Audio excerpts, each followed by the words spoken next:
अस्सलाम वालेकुम बच्चे, कैसे सब लोग? होप सब ठीक होंगे। आज हम 10th क्लास की केमिस्ट्री चैप्टर 15 स्टेक्योमेट्री डिस्कस करेंगे। स्टेक्योमेट्री है क्या? इस चैप्टर में हम लोग क्या चीज डिस्कस करेंगे उसको देखते हैं। हमारे पास ना ये फॉर एग्जाम्पल ये कोई रिएक्शन हो रहा है जिसमें हमारे पास हाइड्रोजन ऑक्सीजन के साथ रिएक्शन कर रही है और कोई ना कोई आपको प्रोडक्ट दे रही है, जैसे पानी दे रही है। अब जो चीज रिएक्शन कर रही होती है ना बच्चे, इसको बोलते हैं रिएक्टेंट्स। ठीक है, और जो रिएक्शन करने के बाद हमारे पास सारा होता है वो प्रोडक्ट होता है।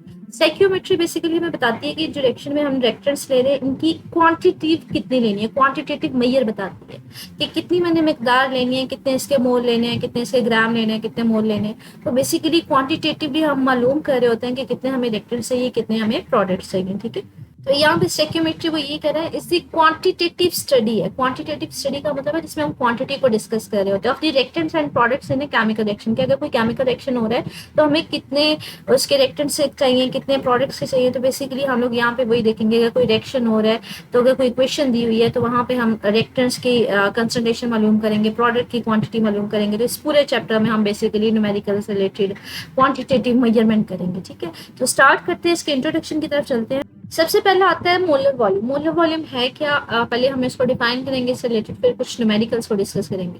सबसे पहली बात कहता है जो वॉल्यूम होता है ना किसी भी गैस का, वो टेम्परेचर और प्रेशर के साथ ना चेंज हो सकता है। मतलब अगर टेम्परेचर चेंज हो रहा है तो तब भी गैस का वॉल्यूम चेंज हो सकता है, अगर प्रेशर चेंज हो रहा है तब भी हमारे पास गैस का वॉल्यूम चेंज हो सकता है। लाइक हमारे पास लेट्स सपोज कि ये मेरे पास एक कंटेनर है जिसमें गैस है। ठीक है, अब इसका वॉल्यूम इतना सा है, गैस इतनी सी जगह पे जो है वो ऑक्युपाइड है। अगर फॉर एग्जाम्पल आप इसको टेम्परेचर देते हैं तो इस गैस के मॉलिक्यूल्स को एनर्जी मिलेगी। जब एनर्जी मिलेगी तो वो ज्यादा एनर्जी के साथ इसके साथ ये फॉर एग्जाम्पल ये जो ढक्कन है इसको पिस्टन बोलते हैं। ठीक है, इसके साथ जाकर वो टकराएंगे तो पिस्टन ऊपर की तरफ मूव ऑन करना शुरू हो जाएगा, जिसकी वजह से हम कहते हैं वॉल्यूम बढ़ सकता है। तो टेम्परेचर बढ़ाने का मतलब है गैस मॉलिक्यूल्स को एनर्जी मिलेगी तो वो बार बार इसके साथ जाके क्लाइड करेंगे और मे भी हमारे पास वॉल्यूम जो है वो एक्सपैंड करते हैं। तो टेम्परेचर का इफेक्ट तो आता है हमारे पास वॉल्यूम के ऊपर। इसी तरह से ना हमारे पास प्रेशर का भी इफेक्ट आता है। मतलब फॉर एग्जाम्पल ये कंटेनर है जिसमें आपने ये पिस्टन रखा हुआ है तो हमारे पास इसका कुछ ना कुछ कैलियम प्रेशर है इसके ऊपर जो एक्सर्ट हो रहा है, तो इसका वॉल्यूम होगा।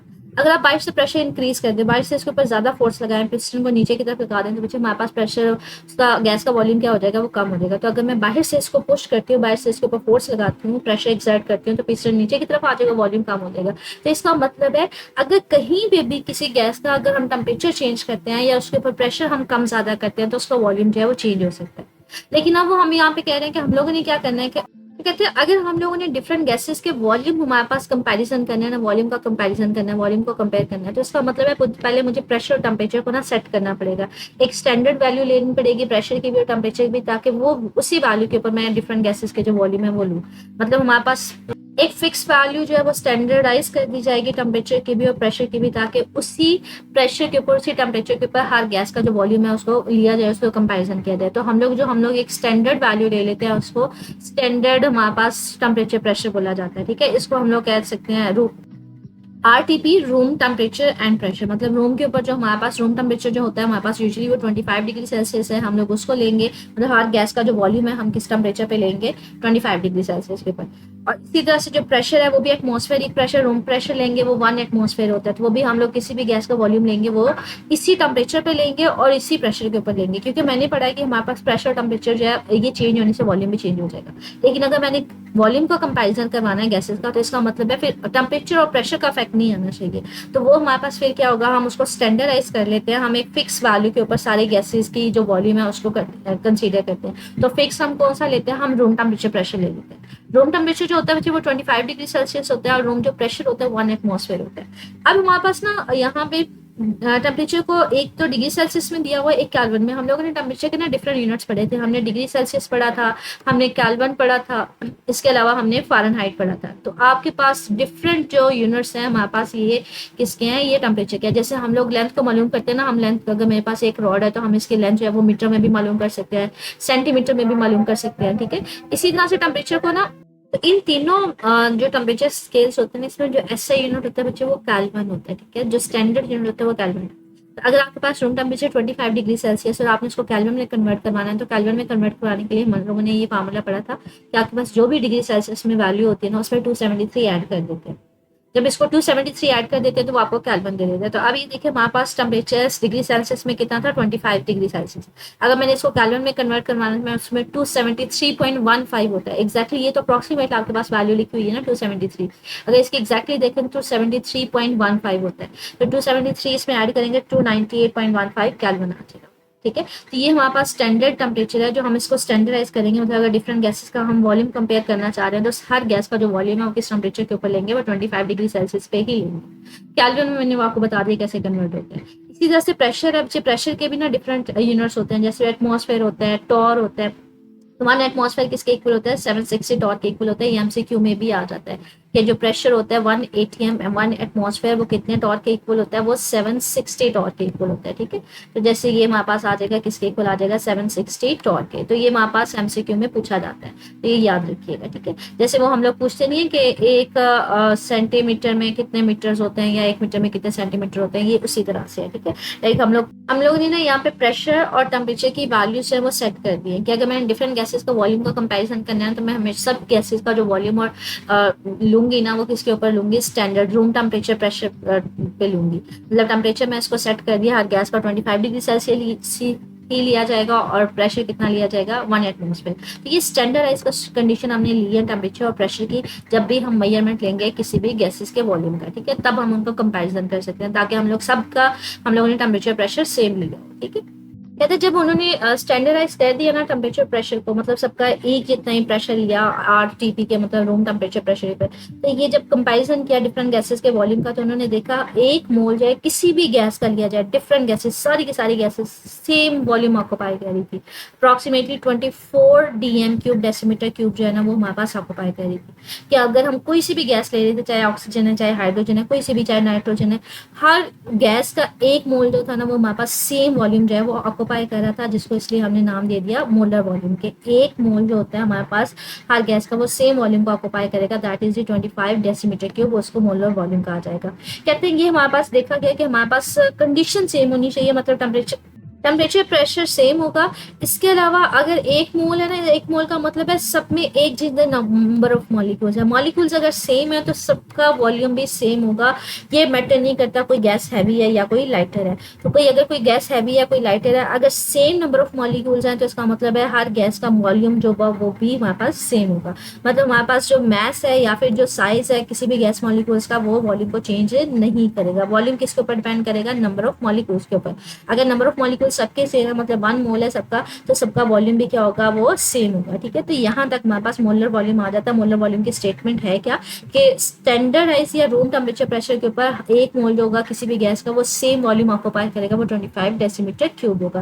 लाइक हमारे पास ये एक फिगर है, ये डिफरेंट गैसेज हैं। ठीक है, हमारे पास स्टैंडर्ड टेम्परेचर प्रेशर के ऊपर अगर ये डिफरेंट गैसेज हैं तो कहते हैं डिफरेंट गैसेज में अगर एक जितने मॉलिक्यूल्स हैं, मतलब फॉर एग्जांपल इसमें 2 मॉलिक्यूल, 2 2 4 6 7 8 9, इसमें भी 9 है, इसमें भी 9 है, इसमें भी 9 है। मतलब अगर मॉलिक्यूल्स की तादाद सेम है ना तो सब एक जितना वॉल्यूम ही ऑक्यूपाई करेंगे। ये मैटर नहीं करता कहीं पे मॉलिक्यूल का साइज छोटा है, यहाँ पे मॉलिक्यूल्स का साइज बड़ा है, यहाँ पे मॉलिक्यूल्स का साइज डिफरेंट है। तो मॉलिक्यूल के साइज या मास से डिपेंड नहीं करता। अगर सबके मॉलिक्यूल्स की तादाद सेम है तो वो हमारे पास क्या होगा, सेम सबका वॉल्यूम जो है वो ऑक्यूपाई होगा। बेसिकली बच्चे डिफरेंस क्यों नहीं आता, क्योंकि बच्चे मॉलिक्यूल्स के दरमियान ना फासला इतना ज्यादा होता है कि वो उसको डिपेंड नहीं, उसके ऊपर मास के ऊपर नेग्लिजिबल उसका कंसीडर हो जाता है, मतलब उसका ऐसा कोई इफेक्ट ही नहीं आ रहा होता। या फिर हम ये बात करेंगे कि हमारे पास अगर ये मैस, हमारे पास कोई गैस इसका मैस कम है ना, तो हमारे पास क्या होगा, उनकी अगर कोई लाइटर ऑब्जेक्ट होता है ना तो उसकी काइनेटिक एनर्जी ज्यादा होती है। तो इसकी किसी भी टेम्परेचर के ऊपर काइनेटिक एनर्जी ज्यादा होगी, तो ज्यादा होने की वजह से ये जो प्रेशर एक्सर्ट भी करेगा हमारे पास, वो उसकी पर्टिकुलर वैल्यू होगी। लेकिन फॉर एग्जाम्पल ये मेरे पास मैसिव ऑब्जेक्ट्स हैं, तो मैसिव ऑब्जेक्ट्स की काइनेटिक एनर्जी कम होगी, तो ये जो प्रेशर कम एक्सर्ट करेगा तो उसकी वैल्यू वही होती है जो इसकी होती है। मतलब सेम इफेक्ट आएगा। लाइक मतलब कि हमारे पास बच्चे अगर इसका साइज कम है ना मॉलिक्यूल्स का, तो इनकी काइनेटिक एनर्जी ज्यादा है। ज्यादा होने की वजह से जब ये इसके वॉल्स के साथ टकराएंगे तो हमारे पास क्या होगा कि मैस, काइनेटिक एनर्जी तो ज्यादा है लेकिन मैस कम होने की वजह से इतना ज्यादा इफेक्ट नहीं होगा, तो वॉल्यूम इतना ज्यादा एक्सपैंड नहीं हो पाएगा, वॉल्यूम वही रहेगा। अगर इस केस में देखा जाए बच्चे, इसमें मैस तो ज्यादा है लेकिन मैसिव पार्टिकल को आपको पता है कि मूव करने के लिए उसकी इतनी ज्यादा मतलब स्पीड नहीं होती, तो इतनी ज्यादा स्पीड नहीं होगी। लेकिन जब ये वॉल्स के साथ टकराएगा, मैस ज्यादा होने की वजह से प्रेशर तो होगा लेकिन इतनी ज्यादा स्पीड के साथ जाकर वो टकरा नहीं सकेगा।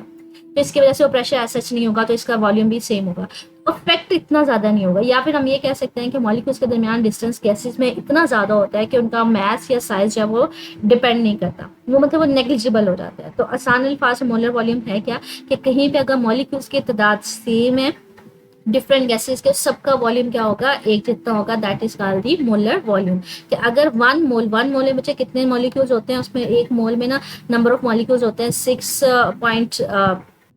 6.02 मल्टीप्लाई बाय 10⁻23। ये बेसिकली एक मोल में नंबर ऑफ मॉलिक्यूल्स होते हैं किसी भी गैस का, अगर एक मोल हम लेते हैं। तो कहते हैं अगर मैं डिफरेंट गैसेस का एक मोल लूँ, मतलब डिफरेंट गैसेस के इतने ही मॉलिक्यूल्स लूँ, तो सबका फिर हमारे पास वॉल्यूम क्या होगा, सेम ऑक्यूपाई करेगा, that is the 24 decimetre cube. तो अगर सेम मॉलिक्यूल्स ले रहे हैं, एक मोल ले रहे हैं सब गैसेस का, तो उनका साइज या मास डिपेंड नहीं करता, उनका डिपेंड करेगा कि आपने मोल्स कितने लिए। और अगर एक मोल लेते हैं, सबके एक जितने मॉलिक्यूल्स लेते हैं, तो सबका वॉल्यूम भी क्या होगा, सेम होगा, that is called the molar volume. तो यहाँ तक मोलर वॉल्यूम जो है वो खत्म हो जाता है कि मोलर वॉल्यूम जो है वो हमारे पास मास या साइज के ऊपर गैसेस के डिपेंड नहीं करता। आगे कहते हैं कि मोलर वॉल्यूम का हमें पता चल गया, तो हम लोग उसका किसी भी गैस के number of moles find out कर सकते हैं अगर मुझे उसके मोलर वॉल्यूम का पता है, या फिर किसी भी गैस के मास को फाइंड आउट कर सकती हूँ अगर हमें उनके वॉल्यूम का पता है। अगर उनके मोलर वॉल्यूम का पता है तो हम नंबर ऑफ मोल्स भी निकाल सकते हैं उस गैस के मैसेज को भी फाइंड आउट कर सकते हैं। तो ये तो हमारे पास एक छोटा सा नन्ना मुन्ना सा टॉपिक था कि जब भी हमने वैल्यूज लेनी है तो हमने स्टैंडर्ड टेम्परेचर प्रेशर पे लेनी है, रूम टेम्परेचर प्रेशर पे लेनी है। और स्टैंडर्ड रूम टेम्परेचर कितना होता है, और डिग्री सेल्सियस में कितना होता है, केल्विन में कितना होता है, एटमॉस्फेरिक में कितना होता है, ठीक है। और हमारे पास मोलर वॉल्यूम क्या है, उसकी स्टेटमेंट है, और मोलर वॉल्यूम जो है वो गैस के साइज और मास के ऊपर डिपेंड नहीं करता, ये उसकी डिस्क्रिप्शन है, ठीक है। नेक्स्ट हमारे पास इस एग्जांपल को देखते हैं, वो क्लैरिटी बता रहा है कि जैसे मैंने ये बताया था ना लास्ट वाली लाइन कि अगर मोलर वॉल्यूम का पता है तो हम किसी भी गैस के नंबर ऑफ मोल्स को भी फाइंड आउट कर सकते हैं, मास को भी फाइंड आउट कर सकते हैं। तो उसके बारे में उसकी एग्जाम्पल है 15.1। कहते हैं calculate the number of moles आप मालूम करें, it occupies a volume of 2.5 decimetre cube. क्योंकि उसने हमने ऊपर ये स्टेटमेंट दी थी कि अगर हमें वॉल्यूम का पता है तो हम नंबर ऑफ मोल्स को फाइंड आउट कर सकते हैं। अब उसने आपको उसका वॉल्यूम बता दिया, कहते हैं उसके मोल्स मालूम करके बताएं, ठीक है। ये हमारे पास एक छोटा सा न्यूमेरिकल है। अच्छा, मोलर वॉल्यूम में हमने एक स्टेटमेंट दी थी कि एक मोल जो है हमारे पास किसी भी गैस का, वो कितना वॉल्यूम ऑक्यूपाई करता है, 25 डेसीमीटर क्यूब।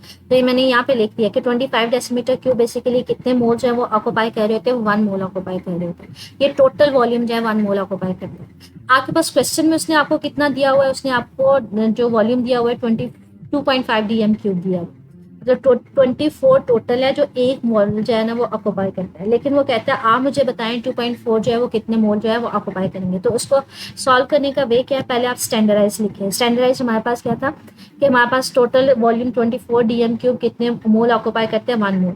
अब अगर आपने 1 DM क्यूब ऑक्यूपाई करवाना है तो इसकी जगह 1 लिखें, बाकी स्टेटमेंट वही लिखी जाएगी।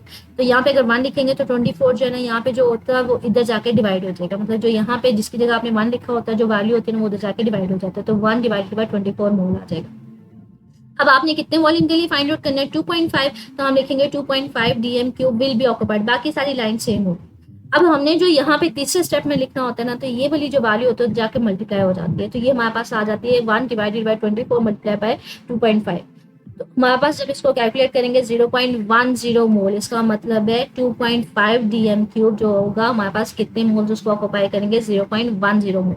क्योंकि हमारे पास 24 तो एक मोल को ऑक्यूपाई कर रहे थे। अब ये 25 का देखिए छोटा सा एक पोर्शन है, तो इसका मतलब है एक मोल का सिर्फ 0.10 मोल उस वाले वॉल्यूम को ऑक्यूपाई करेगा, ठीक है। तो ये एक रूल होता है, 3 स्टेप इसको रूल बोला जाता है। क्या पहले स्टैंडर्डाइज लिखते हैं कि स्टैंडर्ड क्या है, कि हमारे पास एक मोल के लिए कितना वॉल्यूम होता है, या 24 DM क्यूब कितने, उसमें कितने मोल्स आ सकते हैं, 1 मोल। फिर हमारे पास 24 DM क्यूब है, उसकी जगह 1 लिखे। जब 1 लिखते हैं तो यहाँ पे जो वैल्यू होती है ना वो दूसरी साइड पे जाके डिवाइड हो जाती है। तीसरा स्टेप होता है जो आपको वैल्यू दी गई होती है वो लिखनी होती है, और उसको दूसरी साइड पे जाके क्या हो जाती है, वो मल्टीप्लाई हो जाती है। तो इस तरह से इसको सॉल्व किया जा सकता है। इसके अलावा वो कहते हैं हम लोगों का एक फॉर्मूला यहाँ पे गिवन है कि आप कहीं पे भी नंबर ऑफ मोल्स कैसे फाइंड आउट कर सकते हैं। कहते हैं number of moles find out करने का एक ये भी तरीका है कि आपको जो वॉल्यूम दिया हुआ है उसको डिवाइड कर दें किसी भी गैस के मोलर वॉल्यूम के साथ। तो इसको देखते हैं ये फार्मूला किस तरह से अप्लाई किया हुआ है कि अगर हमने किसी गैस का मोल्स फाइंड आउट करनी है और उसको आपको वॉल्यूम भी दिया हुआ है, तो आप उसको मोलर वॉल्यूम के साथ किस तरह से मल्टीप्लाई डिवाइड करके मोल्स को फाइंड आउट कर सकते हैं। तो यहाँ पे इस एग्जाम्पल है 15.2, कहते हैं इसको सॉल्व करते हैं। कहते हैं यहाँ पे कैलकुलेट दी वॉल्यूम ऑफ 0.5 मोल, आपको मोल दिए हुए हैं, ठीक है। कहते हैं आपने वॉल्यूम कैलकुलेट करना है। Of hydrogen at RTP, room temperature pressure के ऊपर, स्टैंडर्ड टेम्परेचर प्रेशर के ऊपर, मतलब इसी फार्मूले को इस्तेमाल करेंगे। आपको मोल्स दे दिए हुए, तो यहाँ पे मोल्स की वैल्यू देखते हैं 0.5, ठीक है, is equal to volume divided by molar mass. तो हमें हमारे पास क्या होना चाहिए, हाइड्रोजन का मोलर मास हमें पता होगा तो हम इसको फाइंड आउट कर सकते हैं। लाइक मतलब यहाँ पे मोलर वॉल्यूम था और हमने पढ़ा हुआ है किसी भी गैस का एक मोल का वॉल्यूम कितना होता है 24, ठीक है, डीएम क्यूब। तो यहाँ पे हम लोग क्या करेंगे, मोलर वॉल्यूम लिख देंगे, वॉल्यूम ओवर मोलर। आपने वॉल्यूम फाइंड आउट करना है तो यहाँ पे ये डिवाइड हो रहा है, दूसरी साइड पे जाके क्या हो जाएगा, मल्टीप्लाई। तो आप हाइड्रोजन गैस का वॉल्यूम फाइंड आउट कर सकते हैं इस फार्मूले के साथ, कि अगर आपके पास वॉल्यूम ओवर मोलर वॉल्यूम के फार्मूले के साथ, कि अगर आपके पास नंबर ऑफ मोल्स आपने मालूम करने हैं तो आप उसको वॉल्यूम को किसके साथ डिवाइड कर देंगे, मोलर वॉल्यूम के साथ। तो वो हमने इसको फाइंड आउट कर दिया। मजीद एक एग्जाम्पल है, कहते हैं calculate the volume occupied by 200 gram carbon dioxide at room temperature pressure. अब आपने क्या फाइंड आउट करना है, आपने अगेन वॉल्यूम ही फाइंड आउट करना है। आपको उसका मैस भी गिवन है और आपको उसका मोलर वॉल्यूम भी हमें पता है। मोलर वॉल्यूम हमें पता है कि हमारे पास एक मोल के लिए जो वॉल्यूम होता है वो 24 डीएम क्यूब भी होता है किसी भी गैस के लिए, तो मोलर वॉल्यूम तो 24 है, ठीक है। अब इस फॉर्मूले से हमने वॉल्यूम को कैलकुलेट करना है, मतलब मुझे क्या चाहिए, ये यहाँ पे डिवाइड हो रहा है, जाके मल्टीप्लाई हो जाएगा, मुझे नंबर ऑफ मोल्स चाहिए। लेकिन आपके पास यहाँ पे ना नंबर ऑफ मोल्स गिवन नहीं है, आपके पास मैस गिवन है। तो इसका मतलब है मुझे मैस को सबसे पहले कन्वर्ट किसमें करवाना है, नंबर ऑफ मोल्स में। अच्छा, नंबर ऑफ मोल्स में फार्मूला होता है, नंबर ऑफ मोल्स में कैलकुलेट कैसे करवाते हैं, number of moles find out करने का तरीका क्या होता है कि आप क्या करते हैं, मतलब जो भी उस गैस का मैस होता है ना, उसको उसके मोलर मैस के साथ डिवाइड कर देते हैं, ठीक है। तो नंबर ऑफ मोल्स को मतलब अगर कहीं पे मैथ्स गिवन है, ये मैथ्स है ना 200 ग्राम, मैथ्स को अगर आपने मोल्स में कन्वर्ट करवाना है तो क्या करते हैं, मैथ्स को मोलर मैथ्स से डिवाइड कर देते हैं। ये वाला फार्मूला तो ऊपर वाला लिखा हुआ है ना, कि हमारे पास जो है नंबर ऑफ मोल्स होते हैं वो हमारे पास कैसे फाइंड आउट किया जाता है, वॉल्यूम ओवर मोलर वॉल्यूम के साथ। आपने वॉल्यूम कैलकुलेट करना है तो ये वाला इधर डिवाइड हो जाता है, जाकर मल्टीप्लाई हो जाएगा। तो ये फार्मूला वो वाला लिखा हुआ है, नंबर ऑफ मोल्स हमारे पास क्या होता है, वॉल्यूम ओवर मोलर वॉल्यूम। आपने वॉल्यूम फाइंड आउट करना है तो ये वाली जाके उधर चीज मल्टीप्लाई हो जाएगी। अब आपके पास नंबर ऑफ मोल्स का नहीं पता, क्यों, क्योंकि आपको तो मैथ्स गिवन है। तो मैथ्स से आप मोल्स में कैसे जाएंगे, तो वो हमारे पास होता है मैथ्स ओवर मोलर मैथ्स। अब मैथ्स हमारे पास 200 ग्राम है, मोलर मैथ्स क्या है, आप लोग पूछिए, अगर पीरियोडिक टेबल में देखें ना हमारे पास ये पीरियोडिक टेबल है। अब इसके ना ऊपर यहाँ पे हर गैस का ना मोलर मैथ्स लिखा होता है। लाइक ये देखिए कार्बन का ये नीचे लिखा हुआ है, क्या मतलब लाइक ये नीचे ना इसका मोलर मैथ्स लिखा होता है। लाइक ये देखिए कार्बन का नीचे 12 है, नाइट्रोजन का नीचे 14 है, ऑक्सीजन का 16 है, ठीक है। तो ये मोलर मैथ्स लिखा हुआ।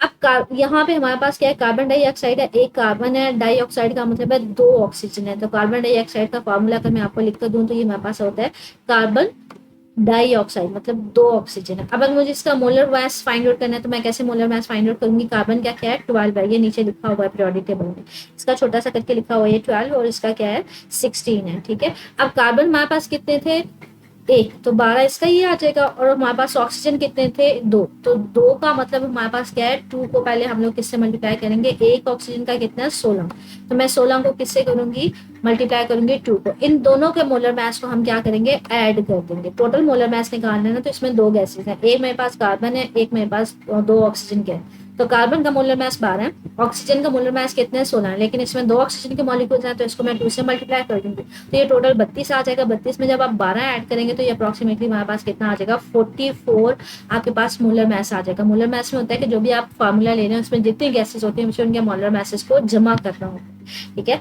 तो कार्बन एक गैस है और दूसरी मेरे पास ऑक्सीजन है, तो मैंने दोनों को मोलर मास लिखे, उनको एड अप कर दिया।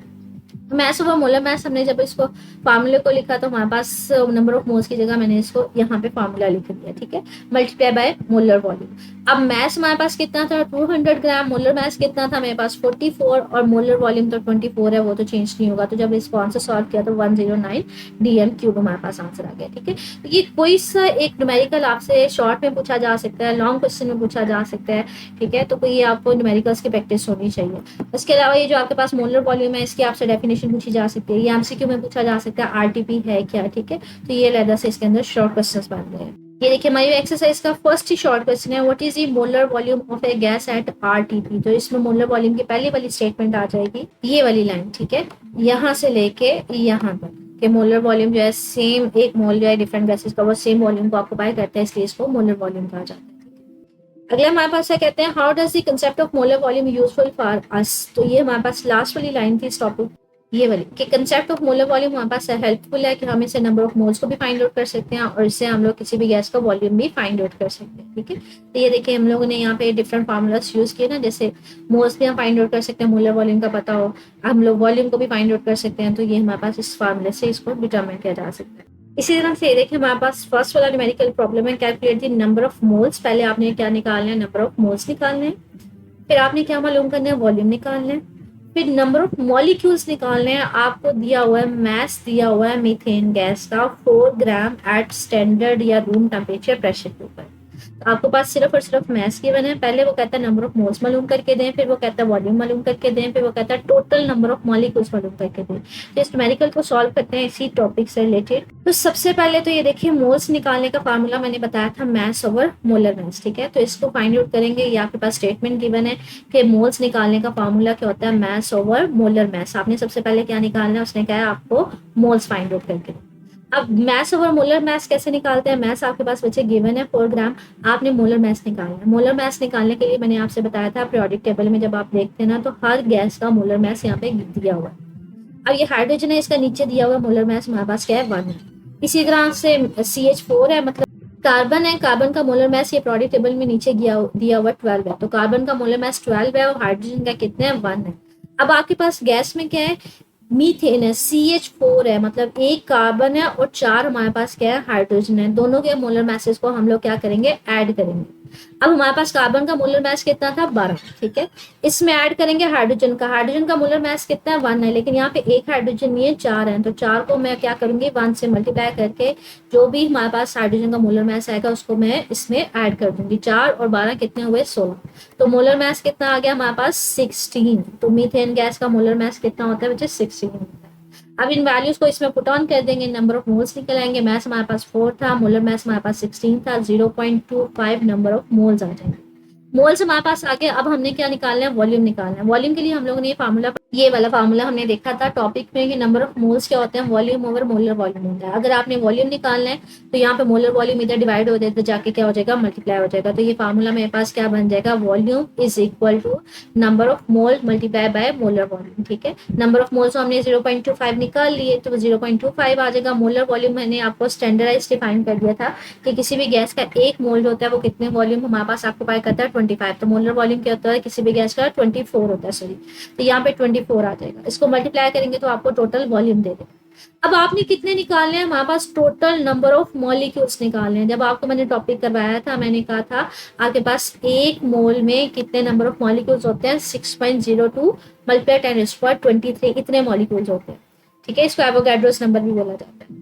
अब आपके पास मोल्स कितने हैं, मेरे पास अब तो मोल 0.25 है, तो मुझे इन मोल्स में total number of molecules find out करने हैं। तो मैं इन मोल्स को किसके साथ मल्टीप्लाई करूंगी, 6.02 मल्टीप्लाई 10⁻23 के साथ, तो मेरे पास overall total number of molecules दे देगा। ठीक है, तो ये न्यूमेरिकल है, मैंने आपसे ये कहा है ये टॉपिक इंपॉर्टेंट है कि हम लोग न्यूमेरिकल्स कैसे सॉल्व कर सकते हैं। आपसे कोई एक क्वेश्चन जो है वो एग्जाम्पल न्यूमेरिकल में पूछी जा सकती है। ठीक है, या फिर एक्सरसाइज में न्यूमेरिकल कोई आपको दे दिया जाता है उसको कहते हैं सॉल्व करके दें। तो ये हमारा आज का टॉपिक था अच्छे। इसमें हमारे पास यहाँ भी एक छोटा सा क्विक चेक है, कहते हैं calculate the amount of carbon dioxide in 100 dm³। आपके पास उसका वॉल्यूम दिया हुआ है, कहता है आपने अमाउंट मालूम करके देनी है। तो अमाउंट मालूम करने के लिए हमने ये फार्मूला पढ़ा हुआ है कि हमारे पास अमाउंट कैसे मालूम की जा सकती है, किसी भी गैस के मोल्स कैसे मालूम किए जा सकते हैं, अगर आप उसके वॉल्यूम को मोलर वॉल्यूम के साथ डिवाइड कर दें। वॉल्यूम तो आपको दिया हुआ है 100 cm³। ठीक है, और मोलर वॉल्यूम कितना होता है, वो 24 होता है। तो 100 को किससे डिवाइड कर देंगे, 24 से डिवाइड कर देंगे। ये देखें, इसको 100 को 24 से डिवाइड कर दिया तो ये 0.17 आपके पास उसके मोल्स आ जाएंगे। ठीक है, तो ये आज का टॉपिक था जिससे रिलेटेड हमने न्यूमेरिकल्स देखे, एक्सरसाइज में क्वेश्चंस देखे। मजीद बच्चे कुछ पूछना हो कमेंट सेक्शन में पूछ लीजिएगा। ओके, अल्लाह हाफिज।